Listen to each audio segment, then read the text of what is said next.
Hello, welcome to Celtic England podcast number 184. My name's Eddie Pearson. My name's what is it? No, 184. What do you mean? How many? Stop the music. Has somebody been messing about with this equipment while I've been away?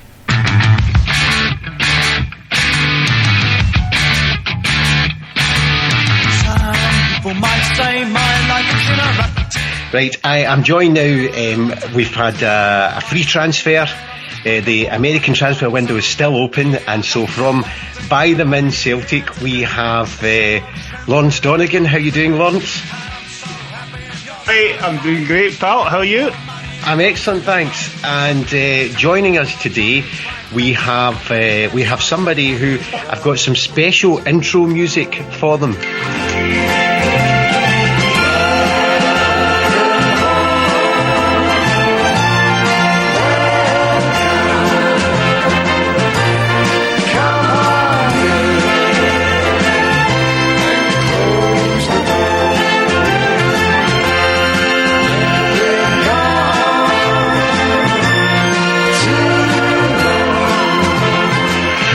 Go. We are joined by, last on the podcast, I think it was actually 9 years ago. Actually, you know, in the days of dial-up communication, we have. If you listen to the Sunday service, you'll know his real name, thanks to St Anthony. We have Eddie Pearson. Good evening, gentlemen. Always said I would come back. Always said I'd come back when I won the lottery, and well, I'm as good as my word. Here I am. It was good of you to share the £1 million for me, and Lawrence got 10 grand. That was really good of you. Currently speaking to you from New Zealand, where all the billionaires find themselves now, and so I thought now was the time to do it. Well, Has anything been happening while I've been away? We thought actually that just at the time that everybody's poring over the social media output of every single blogger, that this was the perfect time for you to come back on. It seems awful quiet at the moment, so I just thought, let's see what's going on in the world. Just catch up with everybody, see how everyone's doing. Might be my first and last time on it for a while, but we'll see what happens. Is there anything worth talking about? Well, we are not the official media partner of anybody. So we're free to do whatever we want. So in terms of the podcast has been kept going while I've been away, I'm just trying to bring myself up to speed on this one. Is that the case? Yeah, just okay. ticking along. Good. We're still pretty committed to the idea of no cooperation with the club and the board and stuff like that, and being sort of independent of everything like that. We don't have any relationship with them at all, anything along those lines. No. Hang on, Eddie. I think Harry might have something to tell you. Just because obviously that would compromise our sort of principles and that whole idea of it being fan-produced media where we don't engage, we just do it for the fans. We're no there trying to curry in with them and ask daft questions that the media could ask instead, and we don't bother with any of that, do we? That's what we do. Right. Okay. So that's the new thing. Well, at least tell me in the last 9-10 years we've progressed, and we must have women on the podcast regularly as guests. That must be what's happened now. Surely it's not still middle-aged men talking rubbish to each other, is it? Come on. This must be a one-off that it's me and Lawrence that are on here. You know, but that can't be the way we still do things, is it? No, absolutely not. We've got a raft of people who self-identify as all types on this podcast, so we're fine. No touching that with a barge pole. So no, everything's hunky-dory. I've not had anybody from the club contact me in the last 12 months about anything. I've not spoken to anybody at the club about anything. I know nothing. Lawrence knows nothing. He's not spoken to anybody at the club for 12 months, and that's real. That is real, by the way. We'll not get into that. Well, as long as you've maintained the principles of the podcast, I'm quite comfortable with that. That's good news. I'm glad to hear that. Yeah, we have not become an official media partner of any football club. No, not done anything like that, and no, everything's true to form. We are not trying to get people at the club. We've not had anybody who's joined the club in the coaching staff and then gone to Leicester. We've not had anybody who's been in the podcast and joined the club in any other way, shape, or form. No, that's a relief. So basically, once I got the lottery win, I thought now is the time to come back just to check in, see how everybody's doing, make sure that we're still living up to our standards. And it feels quite comfortable. It seems like that's the case. So quite happy to spend a wee hour with you. Excellent. Well, and we've moved on a little bit, so we now use microphones and headsets, and we don't phone anybody up. It's all very high quality digital stuff. So even St Ange. Well, that's why he's not been on for a while. So,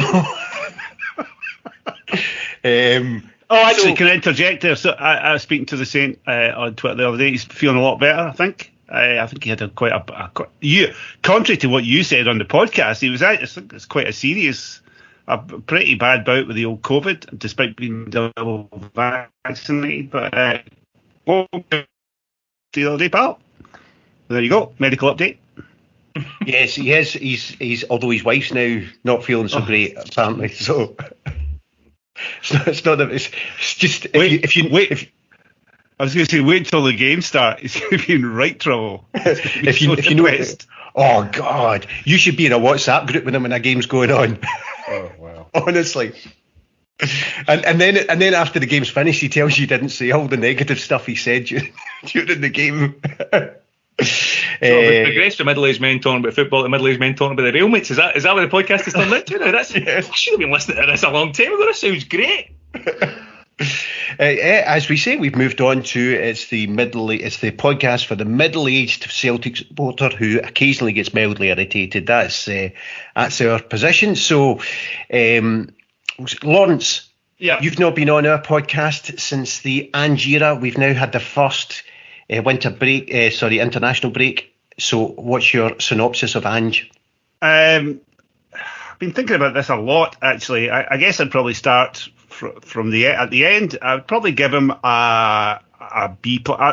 Give the experience of being somebody who's watching. It's a B plus, I think. Very, very excited about the style of football. Very excited about him, actually. I've been going back to old YouTube videos of his time in Australia. I mean, he's had a few dust-ups. I had no idea. Proper dust-ups with guys on the telly.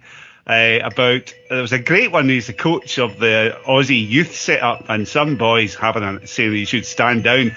They've just lost to Laos. That worried me, actually. Australian youths had just lost to Laos. So there's that. But I like him. I like his style. I like the way we're playing. I'm not saying anything.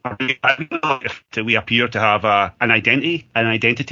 So I like that. Obviously, the results haven't been especially pleasing. The last week before the international break, we lost twice. It would have been nice to, obviously it would have been nice to win twice. But again, even the game at Ibrox, I didn't think. I mean, that seemed to be like the end of the world for a lot of people. I didn't see it like that. I thought the game itself was pretty well balanced. A bit of a toss-up, to be honest. The game in Holland, not so pleasing, I don't think, but we got through that. So, yeah, I mean, a bit rambling, but overall, kind of B+. I'm very positive about it. I'm very positive about him. Kind of positive about everything, actually, about where the club's going. Eddie, Ange, synopsis? Lawrence, is it a B+? I'd probably go along with that. Maybe I've been higher prior to the game at Ibrox. I think the first impressions are positive. I mean, it's exciting going to Celtic Park. People are looking forward to going to Celtic Park again. It's really exciting football. I'm a wee bit concerned that there's a degree of naivety in the defensive approach to the game, and that sort of gung-ho thing, it might come back to bite us a wee bit. But it's certainly better than it's been in the last couple of years, and there's a degree of enthusiasm, and folk are turning up at Celtic Park with a smile on their face. And really, that's the manager's job to do that, and so he's achieving what he's supposed to do. I read just finished an interesting book, Simon Cooper talking about Barcelona. There was a lot of stuff about Cruyff's model, and obviously that's went to Guardiola, and you can actually see the line straight through to what Ange's trying to do from how he describes what Cruyff was trying to do at Barcelona in terms of really putting midfielders effectively at centre half, pushing players on, interchanging, attacking football, not worrying about losing goals. There's one scene there's one bit in it where the goalkeeper, I can't remember the name of the goalkeeper, I read it yesterday as well, that shows a sign of age. It says to Cruyff, I've got to go halfway up the pitch in my own half. What if they lob me for the halfway line? And Cruyff's answer to that was, well, then you applaud a fantastic goal. And that very much seems to be the philosophy that Ange's adopting, that if they score one, we need to score two. Now, Unfortunately, they scored one and we never scored two, so that's where the thing falls down a wee bit. But it's a work in progress, and certainly it's given me hope and encouragement, and it's given me a purpose to turn up at Celtic Park, which hasn't always been there for the last wee while. So yeah, quite happy. I think I said in the last podcast, it's as if somebody pressed a giant reset button in terms of going to the game. The pressure and everything about the 10 has gone. The doer football, I mean, even in Brendan Rodgers last season, the football was pretty bland of passing and passing and passing. And there seems to be a renewed enthusiasm amongst a lot of people. I mean, I think that's obviously contributed to by not being able to get there for 18 months. Are you sensing that when you get to the ground? Because that's what I feel like.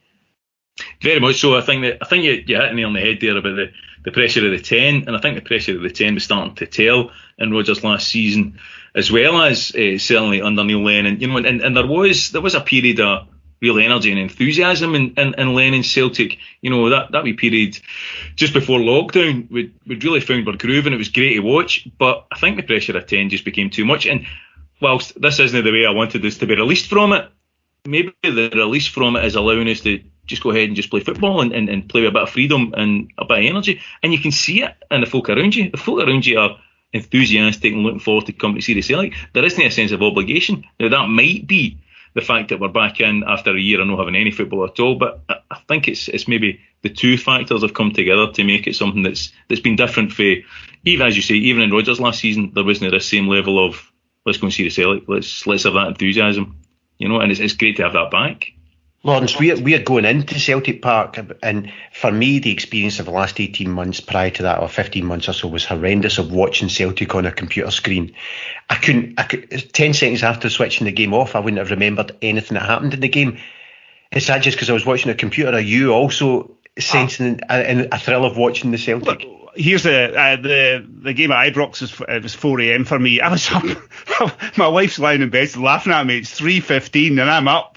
I've got the computer screen slightly open, the headphones, making sure the headphones are. I mean, I was ready to go for all sorts of reasons. One, let me put it like this: the last couple of years, I've barely been able to watch these games against Rangers because I approached them with trepidation. But on that day, you two things. One, I was genuinely interested to see who was going to pick, how he was going to set up. What was going to happen? It's a kind of, he's kind of brought some kind of interest and curiosity, and it might be right, might be wrong, but my goodness, it's interesting. So there's that, and also I genuinely thought we had a chance. I thought we could nick something here, not nick something. We could actually, tactically, he might outthink them. It actually happened that they tactically, ultimately, he outfought us. But you can see enough in what he's done in other games that he can adjust. We went down to 10 men against Midtjylland and he adjusted. So it's not all. It's not a kind of one-dimensional. It's not. I won't take the guy's name in vain, but it's not all kind of Tommy Burns. There seems to be a certain amount of subtlety to the way he approaches football. I mean, he's not. He's obviously got his philosophy, but he is willing to compromise when the situation requires it. So, So I can't wait for the games, and that is hugely different. I mean, certainly at the tail end of last season, it was just I wouldn't believe we go 1-0 down to Ross County or St Mirren or whatever, and you just right, okay, I'll go for my morning run or something like that. That's not going to happen now. And even if we have a run of bad games, bad results, he holds that kind of charisma that kind of is pulling me in. So it's complete. To answer your question, it's completely different, and it is because of Ange. He's got that star quality. I don't know if stars usually succeed in everything.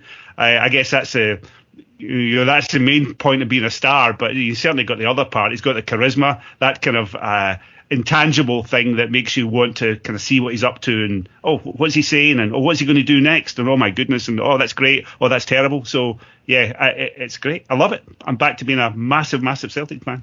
You said there about they tactically in the end outthought us. I thought they did.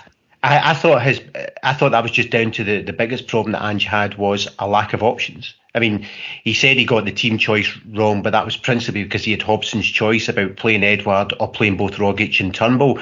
I thought it was easier for them to outthink him because he basically had an option of about 13 players to play. Well, there is that. Although, is it Juranovic? I thought he did pretty well at left back. I guess that was the main. Well, we can come on to that. I mean, again, one of the things that's drawn me is the number of new players they've signed, and I don't know what's happened. Somebody seems to have turned the switch on, and we're actually signing players. Oh, actually, he might be quite decent. Juranovic. I mean, I looked last. He was right back for Croatia. I think we Slovenia 3-0. So he played the whole game. I mean, how did we get the Croatian international right back for €2 million or €2.5 million? So stuff like that, and obviously Kyogo. Well, again, you asked about the Rangers game. I mean, they have the tactical nous to go through all this. Again, we still haven't worked them out. They have a practical way of playing against us. They keep it very narrow, and they push us. They keep on. Again, I don't want to go into heat maps and all that, but if you look at the heat maps from the game, I mean, they're very much still, and they've done it for the last 2 years since Michael Beale and Gerrard worked us out. They just push us down the left wing the whole time. They compress the field. They push everything. We do nothing on the right side against Rangers. Nothing. And they sat back. Their midfield three sat back for the first half, and they obviously realised we need to push. They push that three up, and that kind of just applied enough pressure to our defensive weaknesses, I guess, to kind of sneak the goal. But again, if you look at the chances, I don't know whether, I mean, this is something else that's different, Eddie. We now talk about XG, and that probably wasn't invented when you were around before. I think there was pretty much a toss-up on XG, but we had the best three chances, really. They had one chance and scored from it. And, I mean, a corner kick, is that a chance? I suppose we had the best chances in the game. So again, people go on about it was what a calamity this is. It really wasn't if you were actually watching the game. Eddie, that was my point when I saw people talking after the game. I heard saw a couple of things with Rangers orientated journalists talking about Rangers just deserved the victory. I thought there was three chances in the game. They scored they scored their one chance and we missed our two or three. Am I right in thinking that in the game? That was my interpretation of it as well. I think the big thing about that game was that we all kind of felt that Ange got it wrong with his centre forward. That if he'd changed earlier and went with Kyogo earlier on the game, it would have been a different game, because we saw as soon as we moved him up, he just ran away for their centre halves. And maybe the Thursday night game prior to that, where Eddie came on, held the ball up and kind of changed the pattern of that game for us and helped us get through in Europe, kind of influenced them in a way that perhaps it wouldn't have done if that hadn't happened. And he would have played the wee man up front, and that would have given us a different type of game. They beat us with a set piece. That was where it came down to. They beat us with a header. It was a fairly soft header. I'm not sure if there is all the XG in the world and heat maps in the world. Won't make much difference if the centre half runs off to the left and our defending centre half runs off to the right. That's not really going to be. And numbers aren't my strong point, but I'm not going to get myself bogged down in the numbers game there to try and figure that out. But overall, I thought there was enough positive signs there to suggest that if we move forward, we finalise our squad as we have done in terms of the transfer window, then it's going to be nick and tuck throughout the course of the season. I'd love to say we'll run away with it, but I think we're still a work in progress. And I think if we can get to a point where we've got a comfortable first 11, then the next time that we go to Ibrox, I think it'll be a quite different game. And in terms sorry, go on. I'm sorry, quickly, Harry. They've worked us out. We have to work out. I mean, that's been 2 seasons now. We have to work out a way of playing, because we know how they're going to turn up and how they're going to play. We have to work out how to beat that. And again, Ange strikes me as being tactically sophisticated enough, certainly, to do what Neil Lennon failed to do, hopefully. Well, and for me, it's about getting more options. And I'm going to go through the transfer window. It's about having more options to be able to make the changes that he needs to make, having better players in certain positions. I mean, you mentioned, Lawrence, about how many players we signed. It's not just that we signed a lot of players, it's that we signed a lot of players who are first-team starters. Yes. So Kyogo Furuhashi, Starfelt, Abada, Juranovic, Georgios Giakoumakis, Joe Hart, Liam Scales, Liam Shaw, Hugi, whatever his name is, McCarthy, Uragidi. McCarthy, well, I'm not bothering to learn his name because he's not going to be a Celtic player. I've already decided he won't make it. But McCarthy, Jota, and then Cameron Carter-Vickers. That's some list of the bulk of them have been signed to be first-team starters. And again, it says a lot about what Lennon and Lawwell left behind for the new manager, that with all of those players, we don't then have an enormous bench full of guys who were first-team players last season. And here's the thing, but Harry, that lot cost 20 million, and guess how much we brought in over the transfer window? I think it's approaching 40 million. So quite a job. I mean, I don't know if we'll talk about Don Mackay, but whoever's running that side of the operation over the last 2 or 3 months has done a hell of a job. I mean, obviously we hate to lose probably our best player over the last 3 or 4 years, Edouard, but we brought in a lot of players, good players, as you say, first team players, and we've actually, the financial model has held up. We've made a few quid as well. I mean, although you don't put a few quid, you don't put the cheque on in the trophy cabinet, do you? No, but I always like to use the example of Red Bull Salzburg, who Red Bull came in at Salzburg, started chucking money at it, got Trapattoni in, made losses every season, didn't really do anything. Then they decided to bring in a player trading model, and every year that they've made profit, they've also performed better on the pitch. So, yes, for me, managing your finances and managing your team go hand in hand. Eddie, the transfer window, out in the transfer window were Odsonne Edouard, Christopher Ayer, Ryan Christie, Bayo, Jack Hendry. Now, there's an interesting one I'm going to come back to you on. Olivier Ncham, Scott Brown, Lee Griffiths, Shved, and then a couple of players out on loan. So, Eddie, your thoughts on the transfer window? It was very much end of an era stuff, wasn't it? Maybe last season was a bridge too far for some of those players, but it made me think initially, before we started to bring anybody in, the experience that we were losing, I was quite concerned about in terms of the big hitters, and it reminded me a lot of McCarthy, Aitken, Burns, 1989 stuff, everybody going roughly around about the same time within a short space, and losing that level of experience and leaving a lot of young, inexperienced players behind. But I think we've managed to offset that with the players that we've brought in. I think Hart's never been a player that I've particularly liked, but I think Hart's experience and his leadership qualities can't be overstated in terms of the players we've brought in to replace some of the players that we've left. I'm a bit... I hear what you're saying about the money that's been spent and the amount of players being brought in, but they've been brought in to replace the ones that have left. You know what I mean? We've not suddenly decided to splurge and we've suddenly got a squad of 80 like other teams have got. You know what I mean? We had to bring these players in. This wasn't how good is the board to us? The board have done us a big favour bringing all these players in. They've replaced their own incompetence. They've just managed that because they should have went and managed this a lot better over the course of the last 18 months. We've had a lot of players who have been blocking the development of players. Bayo was an example of a player that was never going to make the grade and has just been wasting time by being on Celtic's books. I kind of shake the feeling sometimes that the way the Celtic Twitter account goes that we've only got 16 lockers in Lennoxtown and we can't give somebody a new locker until somebody else has cleared their stuff out of it. It's one in, one out. And there has to be a bit more of a sort of sense of it's not just about, right, we've got rid of Bayo so we can bring a player in. Sometimes we need to bring players in and just ignore the fact that we've got blockages here. I know there's a financial issue there. I get that. I accept that.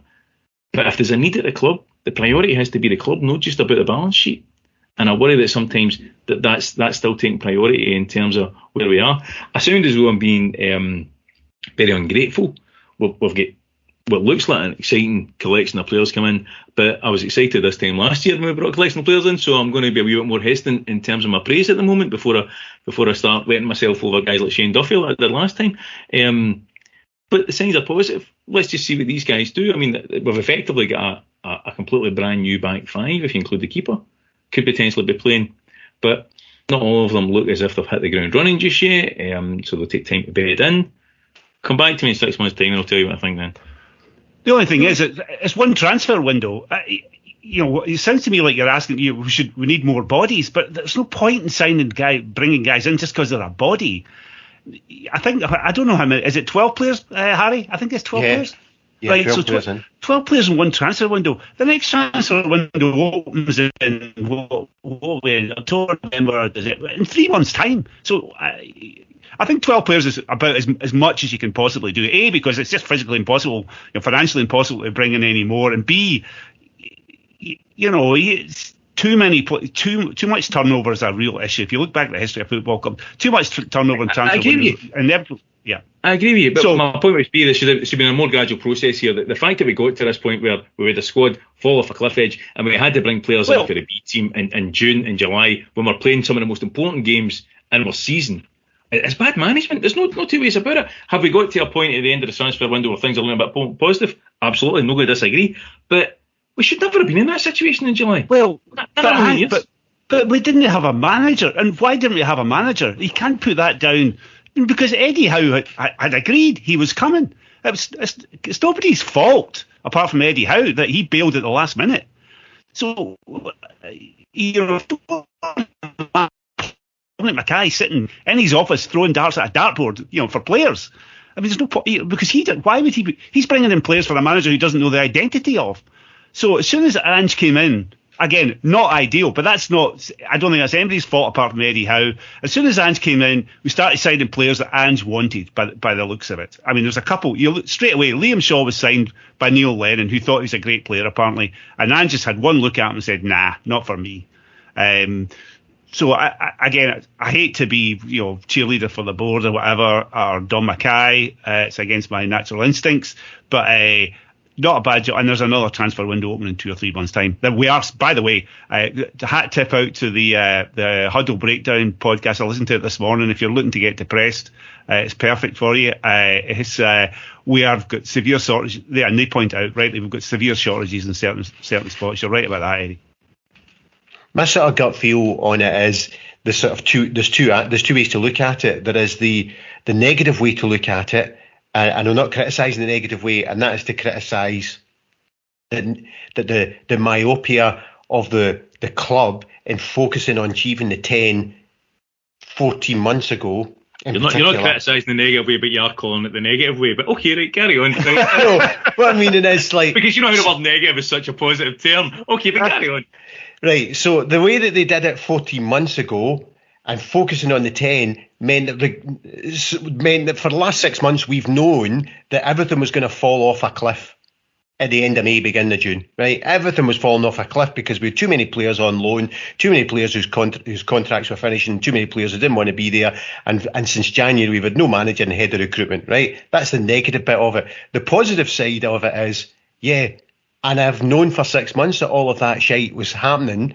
So actually for them to get to where we are inside 6 weeks, I think is a good result from where we were and where Peter Lawwell, Neil Lennon, Etta and the rest of the board left the club in for Dom and Ange to take over from. So basically what you're saying is you've demolished the entire house, but you've managed to rebuild the first floor, so that's not so bad. So that's actually a result. Is that the way we're looking at it? Well, what I'm looking at is if somebody comes really in, if I see a truck coming, an Eddie Stobart truck coming down the street in East Kilbride and reverses into my house, if I still manage to have something to live in the next night, then that's a result. Yes. Do you know what? See the signs. Some of them have completely depressed. You're right about this, Eddie. I look at the sign of, say, Juranovic, okay, and I look at Kyogo. There's two signs. I think, why have you not signed guys like that before? What was the problem before? And what's happened now? Ange comes in and lo and behold, he pulls out this guy from Japan. Why? And he's sensational. I mean, clearly sensational. My big fear with Kyogo now is if somebody doesn't take him off us next summer for a fortune. I think he's that good. Why weren't we looking there before? That, to me, that's the most depressing thing about it. Juranovic looks a player. By any measure, he looks a player. What have we been doing for the last 3 or 4 years? I think it was Cassania, was the guy, was the last kind of reasonable right back that we were, linked with. We didn't get him because he went to Italy, now he's at Leicester. But now we're doing it. Now we're identifying players, and we're actually, lo and behold, we're bringing them in. That, to me, is the most damning indictment of what was going on before. I mean, we were clearly, I don't know who was running it. I suspect we all know who was running it, and he good on him for the service and all that, but it wasn't what for the last few years, certainly. Good on him for the service. No, that is okay. I'll give you that one. Right. Thanks for turning up. I think it's pretty much what you were saying there. No, but you know what I mean? While you're here, there's got to be more to it when you're paying a guy millions of pounds than good on him for trying. Right. Well, the other thing is, we all know we've got a guy in South America, and he's brilliant. I follow him on Twitter. His stuff on football is so insightful. It's one of my favourite follows on Twitter. He's working for Celtic in South America. Who have we signed from South America? Maybe nobody. We all know he's good. Nobody. We've signed nobody from South America. We only got this guy from Japan because Ange knew the market. That, to me, that kind of stuff is the depressing stuff of the last 2 or 3 years. I mean, apart from obviously the way the 10 went out. I'll give you that. I wouldn't disagree with anything you've said there in terms of, because the setup is all it's got to be about. At the moment, these players have come in because Ange identified them personally, or certainly identified the striker personally. That's still not a good model, because that's still dependent on one person. There has to be a system that you can drop a coach into, and he can operate in like the Seville system. And we're not there yet. Hopefully we'll get there, and that change in culture will take time, and it's going to be a bumpy ride for maybe the next 12 to 18 months under Don Mackay, if he tries to modernise and change the club. But that's the model we need to eventually move to, because we can't just keep hoping that the new guy we bring in has got better contacts than the last guy. That's no way to run a club of this size. And that's, again, getting back to the way that I'm looking at things. The shit's in the past, and we know what the shit was, so let's look at it from the 1st of July. That's my attitude. So where are we from the 1st of July? Dom and Ange have been in from the 1st of July, and their approach surely would have been, because this is what I would have done, right, the only thing that matters is, between now and the end of August, is to sign the best quality players that we can sign in these 8 weeks. And then, see, on the 1st of September, that's when we'll start looking at, if I'm Dom, that's when I start looking at the ticketing system being shite, the South Stand being in poor nick, Lennoxtown needing money spent on it, Barrowfield needing spend money spent on it, the investing in the intellectual capital of the scouting network, investing in the intellectual capital of the data analysts that we need. I would be saying, right, I'm starting that on the 1st of September, because all that matters from the 1st of July to the 31st of August is the transfer window. And so I'm really judging Dom and the club in general on what we start to hear is happening at the club from now on. And that's not going to be an overnight thing. You don't then, on the 2nd of September, go and recruit 13, 14 staff. You got to do your headhunt. You got to do you got to set up the structure of the business and decide what that structure is and get an agreement. So, I think that's when I start judging it. Well, it's been a week now. Where's the revolution? I've seen it. But back on the transfer window, we've seen. Well, this time last year, we knew that Incham, Christie. It's a bit like at the end of the Ronnie Dyler period, when we knew that there was some bad eggs, to put it mildly, in the dressing room that were causing issues, and they never played again under Brendan Rodgers. Some of them went, and Scott Brown got turned around, right?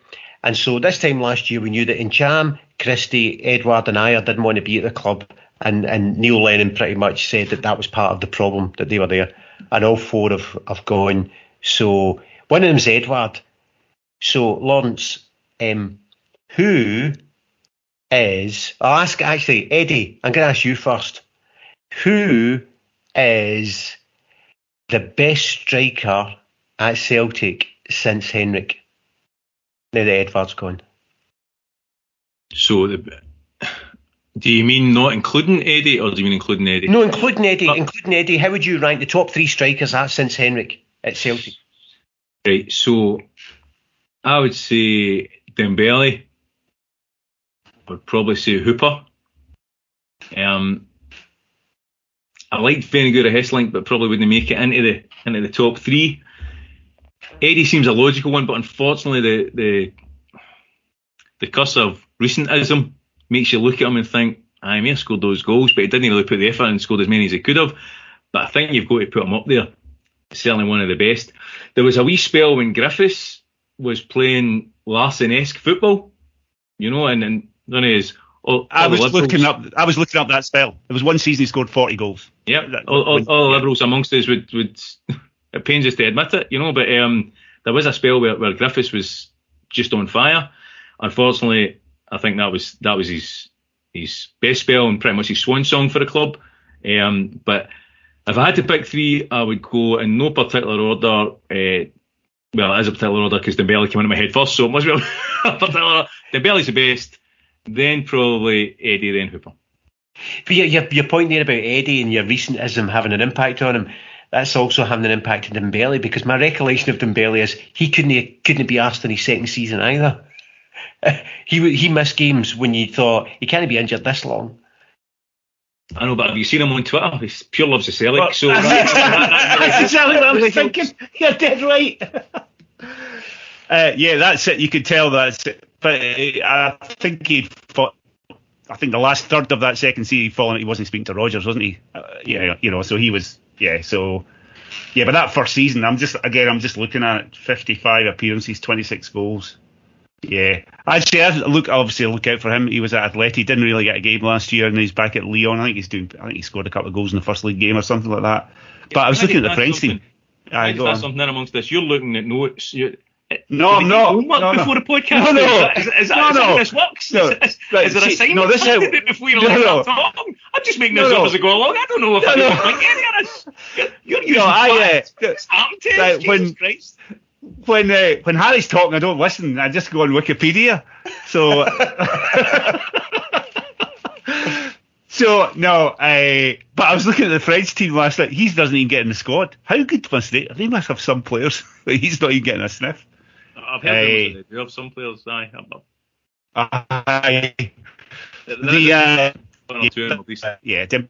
What a complete player though he was. I mean, he was. I wonder where Kyogo will end up in the, once he gets snapped up next year by whoever in the English Premier League. Anyway, yeah, Dembele. Hooper's a great shout as well, Eddie. What a player he was in his peak. Absolutely.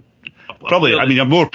Sorry, go on. Could have still been with us. A player that perhaps get caught up in his own hype a wee bit and thought he was going to make that England squad. And it was never been an English squad, because who was it at the same time? There was a guy that ended up at Hibs, was playing with Norwich. Was it a guy Holt? I'm making that up. There was a guy playing centre forward for Norwich, was doing a really good shift down there, and he never got a sniff. And Hooper seemed to think that all he had to do was move down south and he was going to get a crack at it, and it just never worked for him. Whereas he could have stayed here and he could have been a legend for the next 5 or 6 years, and then he ends up playing in India. He's in India. He always struck me as the problem for him was he needed to play for a top club that was attacking all the time, and the minute he goes down to England, he's going to be playing for a bottom half team who are not attacking, and he's going to look worse, a worse player than he is. Does that make sense? Yeah, absolutely. Like Tom Rogic. Hooper, I mean, I think just off the top of my head, I think he played 18 times for the Kerala. Scored 5. He was a brilliant player. He's XG. I bet you've got that written down as well, whatever the hell that is. Anyway, what were we talking about, Harry? I've lost track. Your top 3 strikers since Henrik. Eddie's got it right. It's Dembele, and then it's Hooper, and probably Eddie, with a slight hat tip towards that one season of Lee Griffith, I think 2014, I can't remember. I think it was 34 or 40 goals.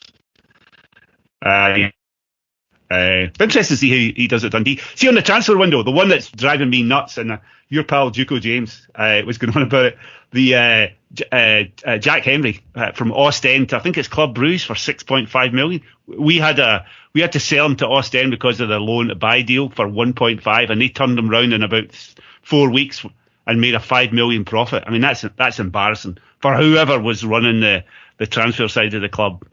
Back when Henry was shipped out. I mean, what an embarrassment. Ostend make 5 million. I think they're one of these kind of Brentford-like clubs.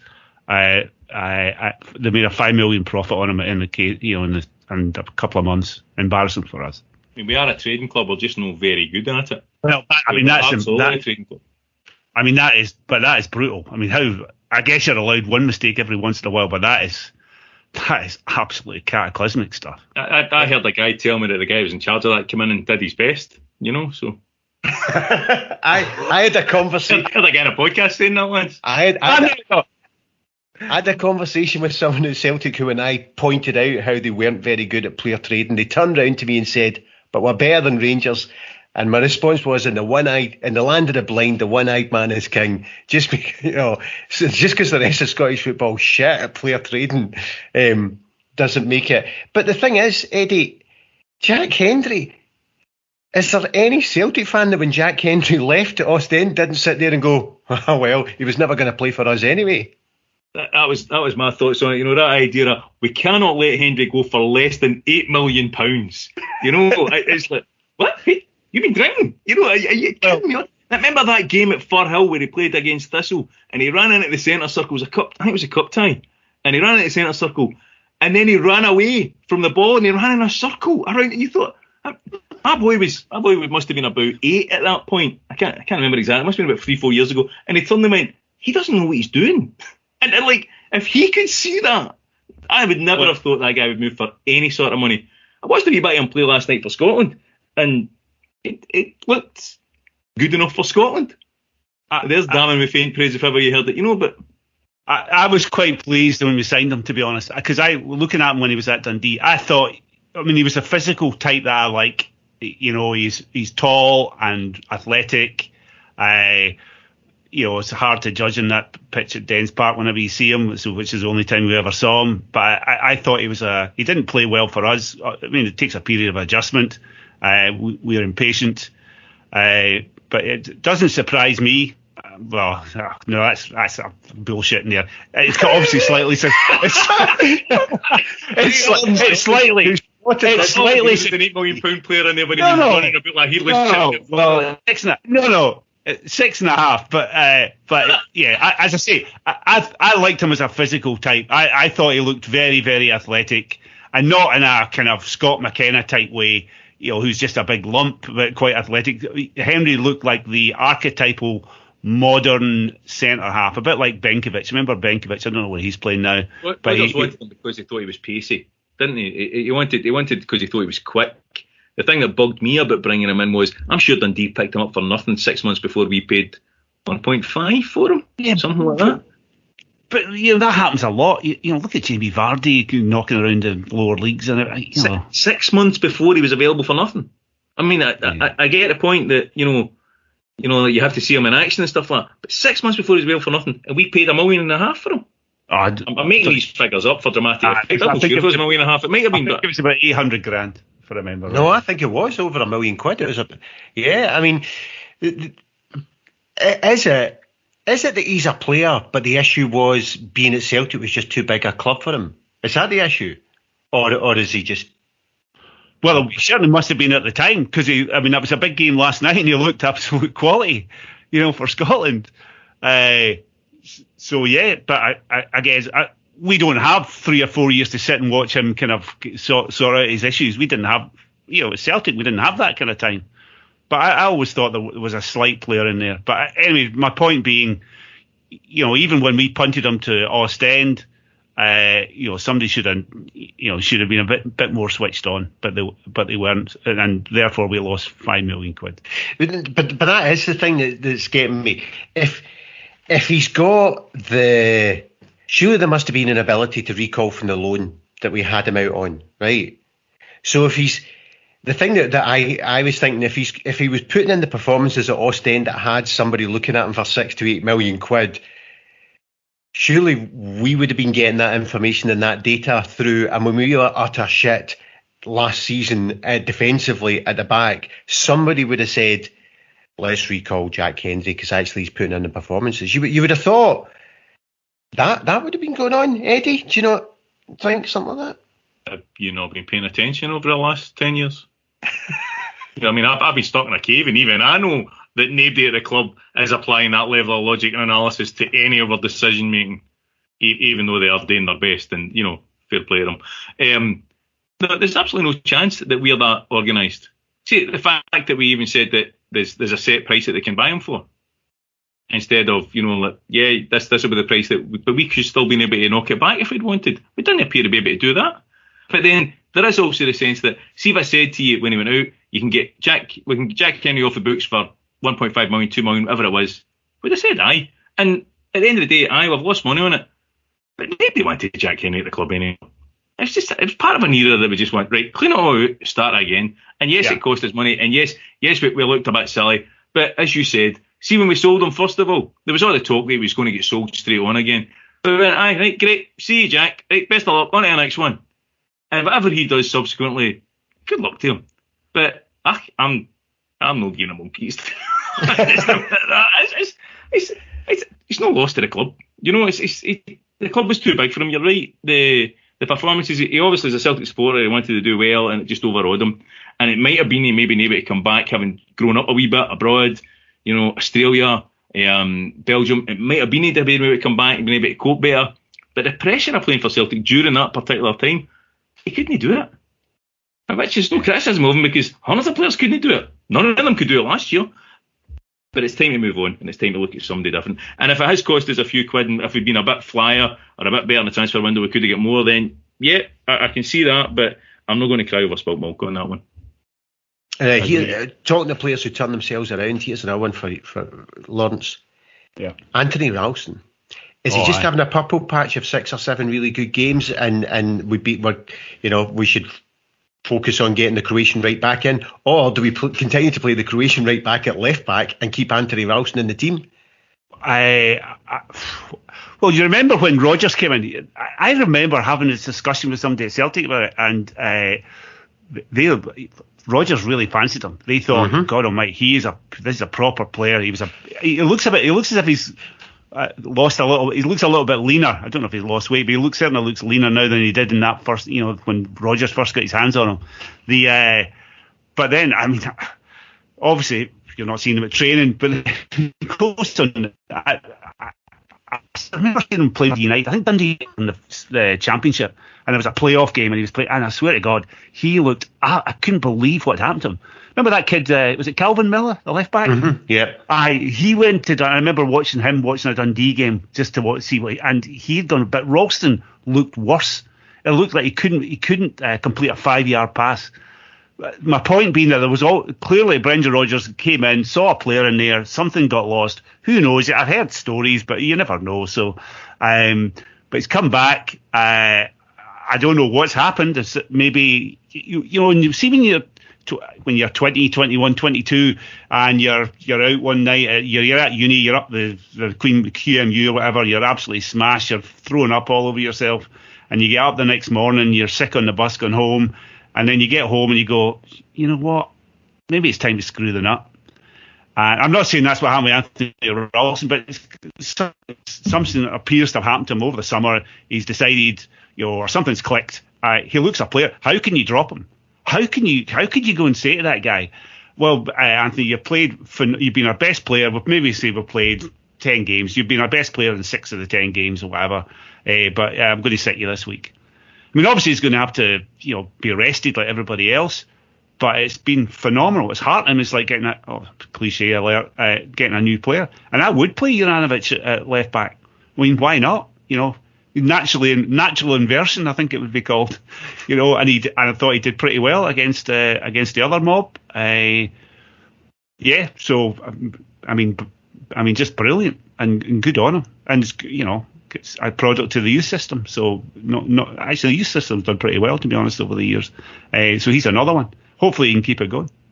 Eddie, Tony Ralston, he's going to be not playing this Saturday, and for a 10-day period he'll not be playing. So Eddie, Anthony Ralston. A 10-day period? I wonder what that could be for. I'm not saying anything. It's I've got to say he's very unfortunate not have been part of the Scotland squad because of that. He was playing well enough to get picked up, and by the look of things, when Paul McGinn came on last night, he could have well got back on the pitch. So he's unlucky there. He certainly had a bit of form. Him and Welsh have actually been very, very good over the last few games. Both of them are putting a cracking shift in. But we've seen enough That sounds if I'm dead negative. Now, we've seen enough of Anthony Ralston. You'll not be coming back on. I'm not. It's going to be another 9 years but negativity could be a positive. Did you not say that earlier? Negativity is not necessarily a criticism. But like, I think we, again, I'm very much saying, let's wait 6 months and see. Right? Let's take it as it comes. Certainly, if we'd signed him and brought him straight in, we'd have thought we'd get an absolute superstar in our books. You know, if we brought him in for somewhere else. He has got better every single game. He looked very, very poor in a couple of the pre-season friendlies. But perhaps it's the opposite of Jack Hendry in that he's raising his game because he's playing at Celtic Park, because he's playing in front of the fans. And Lawrence, you're dead right. The stuff at Dundee United looked lost at St Johnstone as well. It looked as if his career was going nowhere. And maybe he needs the energy of the fans and the crowd to help him achieve the heights that perhaps they always knew he could do. I'm just not going to get overly excited. I'm not going to get overly excited about anything just now, to be honest with you. Just going to wait and see. But certainly, I wouldn't be dropping him if he was fit. I'd be playing him. I just worry that perhaps this spell that he's going to be out for might have come just at the worst time for him.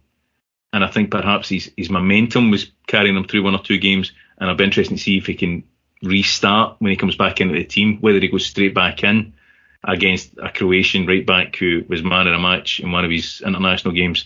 That's going to be hard for him.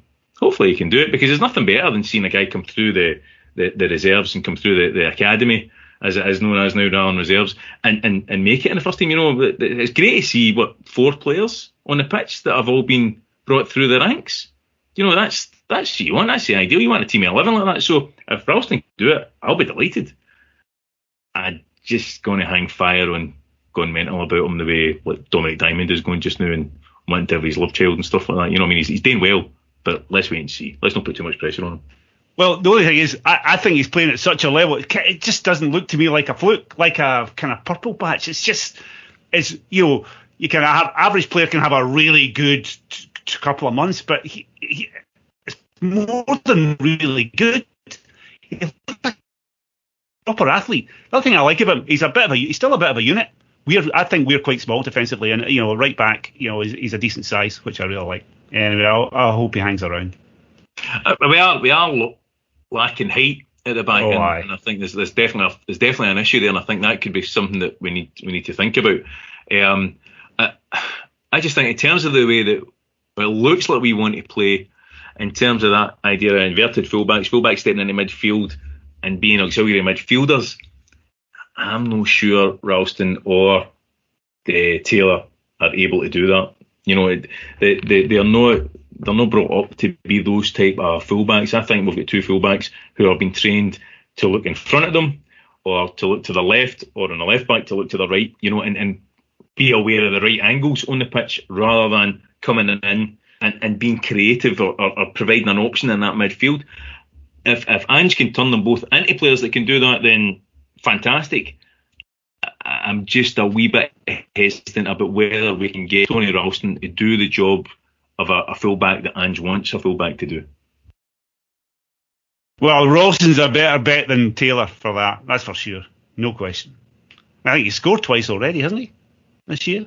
Has he? Is that right, I think he is at least one. Yeah, you did the homework on this. No, he's got 2. He's got 2. One a week after the other. So that's the squad. Any other comments on the squad before we move on to the game on Saturday? I'm just looking here at transfer market. Actually, yeah, total market value of it. No, that can't be right. Yeah, we got rid of a lot. I saw Insham sign for Swansea. That. And the Russell Martin's the Swansea manager. I didn't even know that. I was like, what? Russell Martin become the Swansea manager? Anyway, that's my... He's one... I mean, there you go. So there's Incham that we nearly sold for £8 million to Porto. And did, in terms of us being a player trading club, and didn't. And then he goes on a free... We just end his contract. Yeah. And then he signs for Swansea. And then Joseph Simonovic, is he still unattached? I think he's now not at a club for 14 months. He's probably not had a knee cartilage for 3 or 4 years though. But there's another. Yeah, well, that will explain it. But there's another guy that we nearly sold for £8 million to Burnley, and Brendan stopped it. and he's ended up going away for nothing. Other aspects of our transfer window, McCarthy's in the midfield. We've got two wingers in. Certainly Abada looks, although he's got something about him, I don't know if he's a traditional tricky winger that we're kind of trying to talk him up to be. I think there's more to him than that. Perhaps he's a player that is more attacking and more of a forward than a winger, and we're playing him wide. I'd be interested to see what the new guy for Portugal looks like. His hair is, he looks like George fantastic. His hair's fantastic. His hair's beautiful. He's a handsome man, and that's what I think. See, when I saw the fan press conference with him, and they're asking him questions like, where do you see yourself playing? Is it the mainstream media can ask these questions? Why are the fans not asking him things like, who cuts your hair, big man? That's tremendous. Was that you? Was that you that made the joke about when was the last time Celtic signed a player from Club Tropicana? Modesty prevents me from admitting that I am a genius on Twitter, but yes, absolutely. That was so funny. Right, but I know I'm going off the topic in terms of the transfer window, but see if fans are going to have access to players, why are we asking them what their favourite position is? And did you know about Celtic growing up? Well, for generations, a sports journalist is able to do that. If fan media is going to offer something different, it's going to ask, if you were any type of animal, what type of animal would you be, big man, and why? Just stupid stuff for entertainment's sake. Because my other favourite thing at fan media conferences, asking David Turnbull about XG, and David Turnbull going, I don't know what that is. I don't know what that is. The only thing, I know you're making a light point, Eddie, but the club would shut it down pretty quickly because the players would start moaning, wouldn't it? What are you making me do that for? They're asking me about my hair and, There's something, a bit of engagement that's a bit more like a podcast that's, I sound like a grumpy old man. And like, see, back in my day, podcaster, right? But that idea, it's just, see if I see another guy, and it's almost inevitably guys, and it will be going forward, and sitting in a wee room with Celtic memorabilia behind him, and one of those big microphones that comes in for you outside, and it's all sorts of like contraptions, like a crane, like a cherry picker that he's using to get a microphone in, and then goes, "Hi, welcome to Glasgow. What's your best position?" Why are we even wasting our time with fan media if we're going to get that sort of mince? Honest to God. I'm getting higher and higher pitched while I have this conversation. Wouldn't it be good though if a player took it on the same way and turned out that you're wanting and turned around and said missionary or something like that? I don't understand that joke, to be honest with you, as a good Charlie boy. But I just see not a view, right? Everything comes from not a view, in my opinion, right? And the whole idea of fan culture and the fanzine and the alternative thing, and that came through the ETIM stuff, and it came through hopefully what was happening in the early 2000s. And all that seems to have been lost, and everybody wants to be a sports journalist or wants to use it to become a professional. You're a bunch of amateur bamboys. Relax and enjoy it. What would you say to a football player if you met him on the street for the first time? All right, big man, how you doing? I just think it's too formal, too professional. It's a career for people now, though. People have monetised it. So therefore you feel like you have to maintain access. If I'm a Celtic fan media guy and I go into a press conference and I say, hey, where'd you get your hair done? Probably the club will pull me aside and say, hang on a minute, you're here to be, you're not taking the piss here. I mean, make it a serious point, so people, it's a career for people now, and probably that's why it's gone that way. So what if you were to ask, see, in terms of headers, Joe, do you need to watch how you go up for headers in case, do you put a lot of product in your hair and stuff like that? Does that impact upon your capacity to get your head on the ball? Would that work? Could you get away with that as a line? Yeah. Well, I don't know. If you get $3.99 a week or a month and what is it, Patreon, then we're going to go down that road, are we? Oh, you are off a brave. Hang on, Eddie. Hey, Eddie, I subscribe to the Graham Spears. It actually should be the Graham Spears and Harry Brady show now on Patreon. It's absolutely pathetic. And he sounds so bloody serious. Honestly, so there's your problem, Eddie. I wish I'd signed him up in an agency pro form when I first exposed him to the world. I could get 10% every single time he was on there. I don't know how much I've been, but every 5 pence that came in would have been worth it for me. Do you know what I mean? See, between that, he's on everything. Talk about media here. Honest to God, he's unbelievable.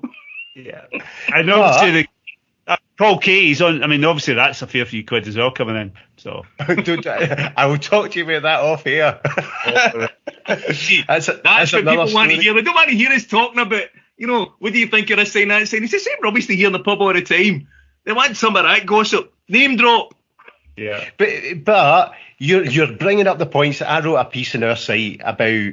I made that very point that it started off with Not the View fanzine, and then it morphs into things like e-Tims. That when I went on Twitter, I mean, I know WhatsApp came after Twitter, but the same principle that when I'm on a WhatsApp group, it's just a group of people talking about Celtic stuff. Who they'll tell me stuff and I'll tell them stuff. That's how I see Twitter. But I mean, I've been on fan stuff where people have said if we had better access to the club, we could overtake the record in terms of number of followers. I mean, honestly, I find it amazing, the sort of that attitude. And of course, it's all blown up this last. Well, Lawrence, you are a trained journalist, right? So I'm going to make a semi-serious point. When does fan media just become media? Oh my goodness! As soon as access is granted, to be honest, as soon as you're given access, I'll tell you. We go back to the one when Ange did his arrival press conference. So there were two, the main one, the media one, and then the fan media one.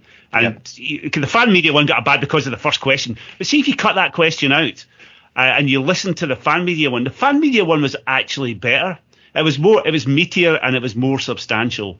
And Eddie, it was quite serious and people were taking it quite seriously for the reasons probably I explained earlier on. But it was really excellent. It was much better. You could listen to the normal media one. The guys, again, it was decent enough, but you could tell the questions were targeted at creating a headline. So they were more ephemeral. They were more, I guess, professional, because these guys know the kind of question that needs to be asked to get a headline. And that's not to demean it or say that it's bad. It's just the way it is. But actually, the fan media one was a much better listen. It was Ange kind of loosened up. You heard him at the end saying, "Well, our best press conference I've ever." Really, really good. But to answer your question, as soon as you get access, because that's you've kind of made your deal with the devil, and you might not be self-editing, you might not think you're self-editing, but the fan media that goes into these press conferences are self-editing for a variety of reasons. One, they don't want to lose access. Two, they want people to take them seriously. They want people to listen and go, "Oh my goodness, they're pretty smart, aren't they?" So they are. But to answer your question, it is as soon as you get access, that's it. You are then media. How you then deal with that? There might be some people brave enough there who will go in there and just be flamethrowers. But they need to. You can go in there and be a flamethrower, knowing that you're going to get kicked out pretty soon. I'm going to make this podcast sound dead topical here, right? But I'm going to pick you up on something that you said there about Ange's press conference. And I know podcasts have spoken about this at length over the last couple of months, but we've not really spoken together. So I'm going to take us all the way back to that again. So if anybody wants to fast forward past this is the time to do it. The first fan question got an absolute doing. And my first reaction was, oh, man. But do you know what? See that question, but it wasn't really a question. It's like, they're not on your side. The SFA are not on your side. Yeah. That represented what the vast majority of fans think. So that was probably the most authentic fan question, or the most authentic fan point that was getting made. Now, but hang on, it wasn't. But it wasn't a fan point get together. It was a press conference. But see if my dad had the opportunity to speak to Ange, or see if the guys that sit around me at Celtic Park, who I don't know them all, but a fair number of them had the opportunity to speak to Ange, somebody would have said that to him. Not in a press conference cell, but listen, just watch out for them. That was authentic fan voice, and the authentic fan voice is getting lost in the desire to professionalise the fan media and the fan experience, to sound credible and to be assimilated into the mainstream media. And I think that if folk are looking to make a career, absolutely that's what they have to do, because they can't be a really left field, nonsensical fan voice and then say, right, can I get a job at a record? I accept that. That's just not, because nobody's going to pick them up on that, because their portfolio is going to look like shambles. But if the fan media is going to get access and is going to engage with a club, then there's got to be a place for it to be different from the Daily Record or the Sun or any of these. And I'm not sure that they are different enough now, because listen to the questions that are getting asked. The questions that are getting asked are as bland as the questions that the journalists ask. And maybe that is the way you have to do if you want to get access. But well, that's it. You're getting access if that's because the case. As soon as you make that deal with the devil, no, the club's not the devil, obviously, but you know what I mean. As soon as you make that deal, that's what you're giving up. So if you want to do what you're suggesting, you don't take the access. You don't go. You don't go to these press conferences. Or you can go, you can sit, but and say nothing. But if you want to be authentic, then you shouldn't be doing it. You should just set yourself apart. It's easy enough to cover. I mean, again, advertising another podcast. I was listening to the Huddle Break. I don't think the Huddle Breakdown guys are really interesting podcast. They don't go. I don't think they have any kind of relationship with the club, and it's authentic. I mean, it's probably a bit too serious for your liking, Eddie, but that to me is authentic. You don't have to be comical and or sarcastic, or whatever, to be authentic. You can be authentic in many different ways. But that's totally agree with that. Yeah, but you can't. The way to avoid these pitfalls is not to do it, not to go. Say thanks very much for the invite, Dom, but nah, you're all right. Isn't the problem?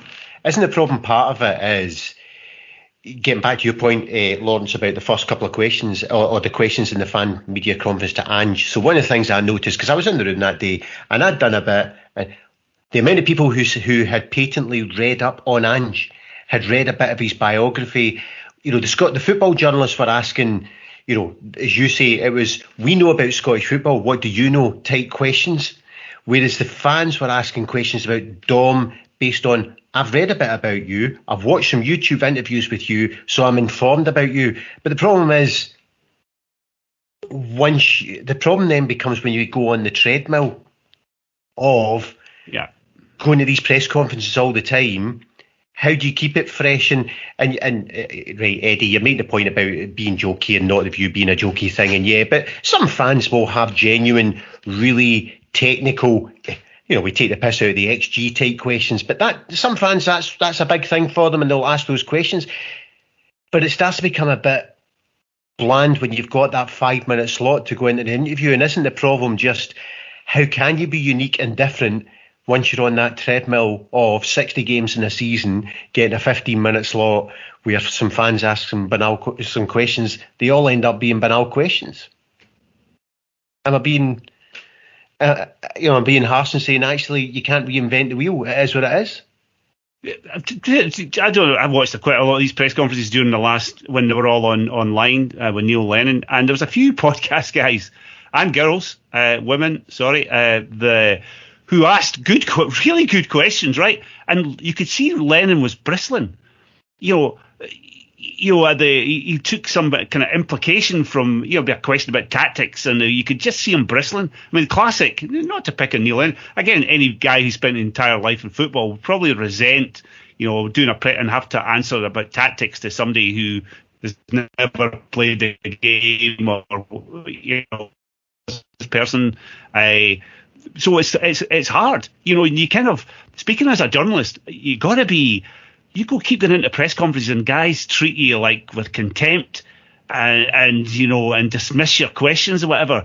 You got to have a really tough skin to go back in the next time and do the same thing, because eventually it kind of just beats you down, and eventually you just either shut up or you just kind of start asking the questions that everybody else is asking. So it's tough. It's really tough not to conform. As I say, once you make the deal, all the pressure is on you to conform and be like, like the kind of quotes unquote proper journalists.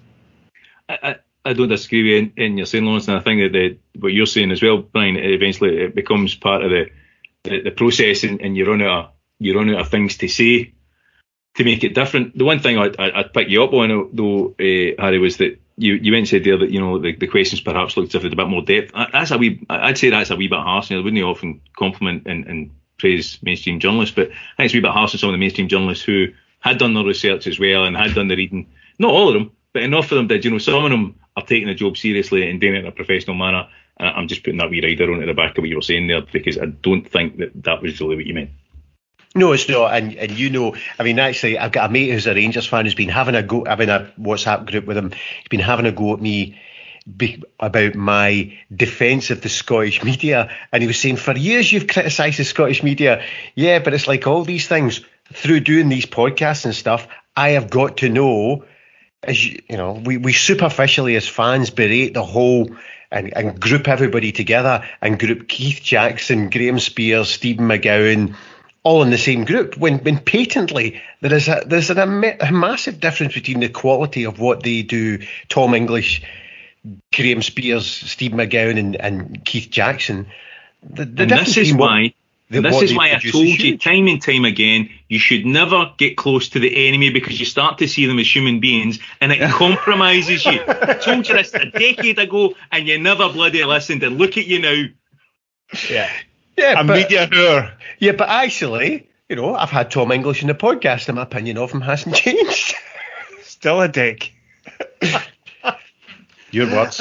I'm not criticising anybody about anything or ever again. No. Given the past week, I think everybody's great. So you never know who's going to dig you up on Twitter. No, but yeah, right. You know, and it's a hard job, especially in this day and age. Being a journalist is a tough job. Your output has probably increased. I mean, 15, 20 years ago, you know, if you're a football hack on the Daily Record or whatever, you know, it's a 100-word story and that's your day done. Now you're filing online, you're filing about 5 or 6 stories, or doing a podcast, you're running here, there, and everywhere. It's hard, you know, and it's hard to, you know, to maintain like a really high quality of work. I mean, it's the same, you know, it's just a modern media world, isn't it? Shame. I tell you were saying, Eddie, there about, I'm not going to say anything controversial. The one thing you made this comment in a message to me, Lawrence, about the way that the David Edgar group guys David Edgar and guys have responded to their issue. It's very Trumpian. It is. It's amazing. It is go on the attack. And the other thing that I really noticed about that Trumpian way, because the issue here is the official media partner of Rangers is tweeting stuff that's racist and sectarian. And Rangers have managed to say nothing and disappear out of the debate. And the debate is now, are journalists at the Daily Record just as bad as us? Just to clarify, the official media partner is not tweeting racist sectarian. There are unpaid contributors who have historically tweeted stuff that was racist and sectarian, who have formally apologised for it and who are undergoing conversion therapy. I'm not quite sure what it is, some sort of training, right? So just for the benefit of our clarification there, but I mean, it is it's turned into a media studies lecture. This now, is it fascinating, isn't it?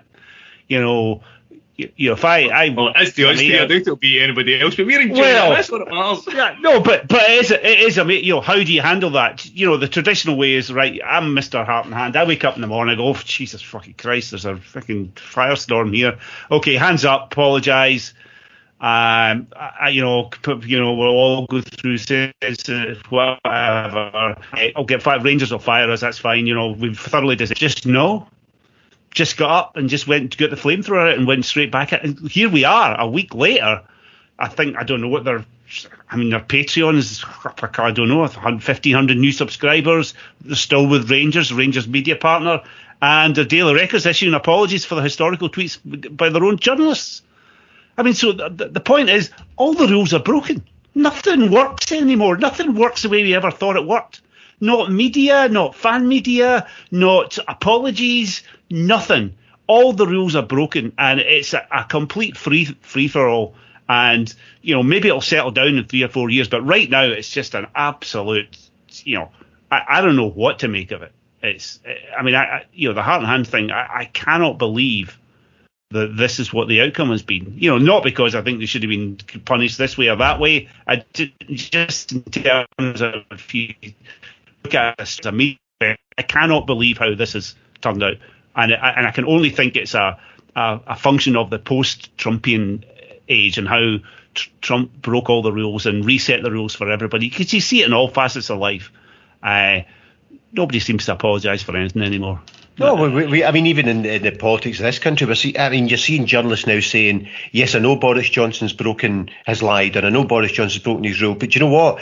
The public will just say, oh, that's Boris for you. And you think, wow, that's amazing that journalists, senior, ITV's most senior political journalist is writing saying that I know the Prime Minister has broken a promise, and in fact, I know he's lied, and I know he's done this, but the public will just say we don't care. That's amazing that we've got to that stage. Whatever you think of these things, it's just, and that's why we've got you back on, Eddie, because the rules have been broken. Make sense of it. The rules have been broken, so you can come back on. That thing you did 9 years ago to get banned from the internet, who cares about it anymore? I was never charged. Let's just be clear on that. I was never charged. And even if you were, you'll just get the flamethrower out and eviscerate whoever accused you. So we've got the Ross County game on Saturday. I'm moving on because I'm conscious. Well, you've got to go. I know that. You've got to go. And Eddie's got to go as well. He's got to go and deal with that incident from 9 years ago. So we've got the Ross County game on Saturday. Being in New Zealand here, time's really different. Is this at least, I don't know, I'm just about to go to work. So that's, oh no, I don't go to work. I win a lottery, that's right, I forgot that. You win the lottery. So, that type of thing. Well, you're going to work to that business that you bought with the lottery winnings, obviously. No, that's capitalist, mate. I wouldn't do that. I would just give it all away for the good of society. I'm not setting up small businesses. You know that? Mm-hmm.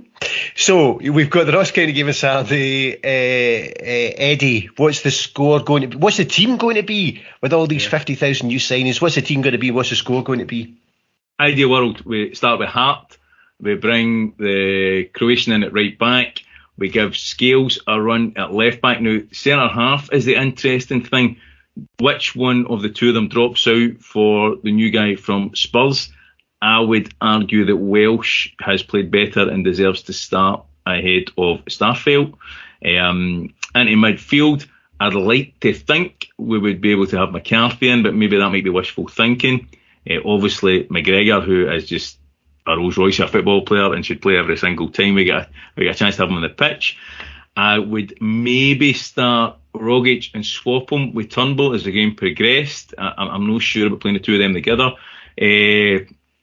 Abada on the left, Abada on the right, Jota on the left, and hopefully Kyogo up front. If not, let's start a new guy for Holland, which is like a completely different team for last season. I've tried to run through that. I think we've got maybe 1-2 players that would have started last season starting on Saturday if we go with that team, which is unbelievable. Never mind last season. That's a completely different team from last month. I think you got for the last home game. I know.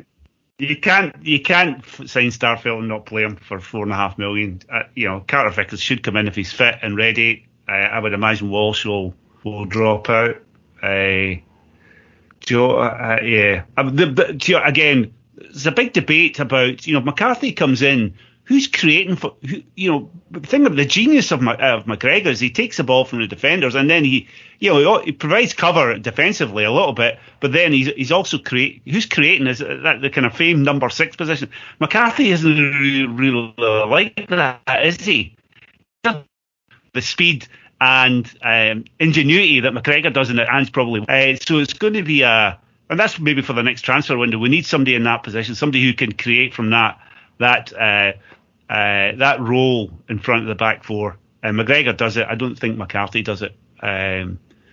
But yeah, I mean, if you play McGregor 6, then it's Ross County. You play Turnbull and you play Rogic, I guess, and hope that that provides enough defensive cover up front.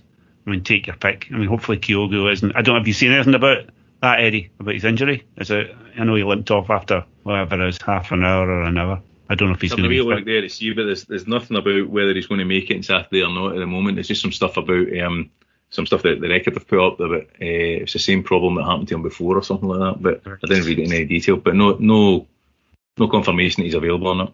Can you imagine how devastating that would be? 3 months. Oh no. I guess it'll give us a chance to see the new boy. Is it Giacomakis? Is that right? That's pretty good for me, isn't it? Giacomakis? I'm not even going to try. I had no idea. The Greek guy is what I'm going to say until I hear other people pronounce it. So the score, Lawrence. Oh, I think we'll absolutely do them. Although we've got to play. I don't think we can play McCarthy, but we've got to play him. We've signed him on a 3-year deal. I know it's a 5-year. Is it a 5-year deal? I don't know, but he's got to start getting game time. He's got to start getting games. Yeah, so I think it's a 5-year deal. I think you're right. Fuck. I'm going to say Malky Mackay. He's absolutely useless. It's a 4 or 5 job. If Kyogo scores, he'll score 5 on his own. Could be 7 or 8-0. Because they are absolutely shite. I mean, they gave Rangers a game, I guess 3-2, I think it was. Yeah, it's obviously not going to be 7-0, but it'll be a decent win, 3 or 4-0. Eddie, I think we'll aiming for about 4 again, if not more. Will we keep them out? Is my only concern. This new back line might look quite different and maybe much more optimistic than in previous games, but 5-0. All right, okay. And with that, I will say we might have you on again sometime before your 60th birthday. Happy birthday, Eddie.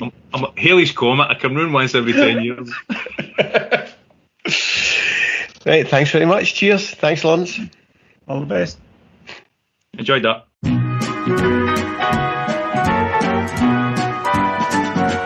Bring me sunshine in your smile. Hope you enjoyed that. More along soon. This is me, Harry Brady. That was Lawrence and Eddie Pearson saying God bless and good night. Good night. Where we live, there should be more happiness. So much joy you can give to each brand new bright tomorrow. Make me happy through the years. Never bring me any tears. Let your arms be as warm as the sun from up above. Bring me fun, bring me sunshine, bring me love. Bring me sunshine in your smile. Bring me laughter all the while. In this world where we live, there should be more happiness. So much joy you can give to each brand new bright tomorrow. Make me happy through the years. Never bring me any tears. Let your arms be as warm as the sun from up above. Bring me fun, bring me sunshine, bring me love, sweet love. Bring me fun, bring me sunshine, bring me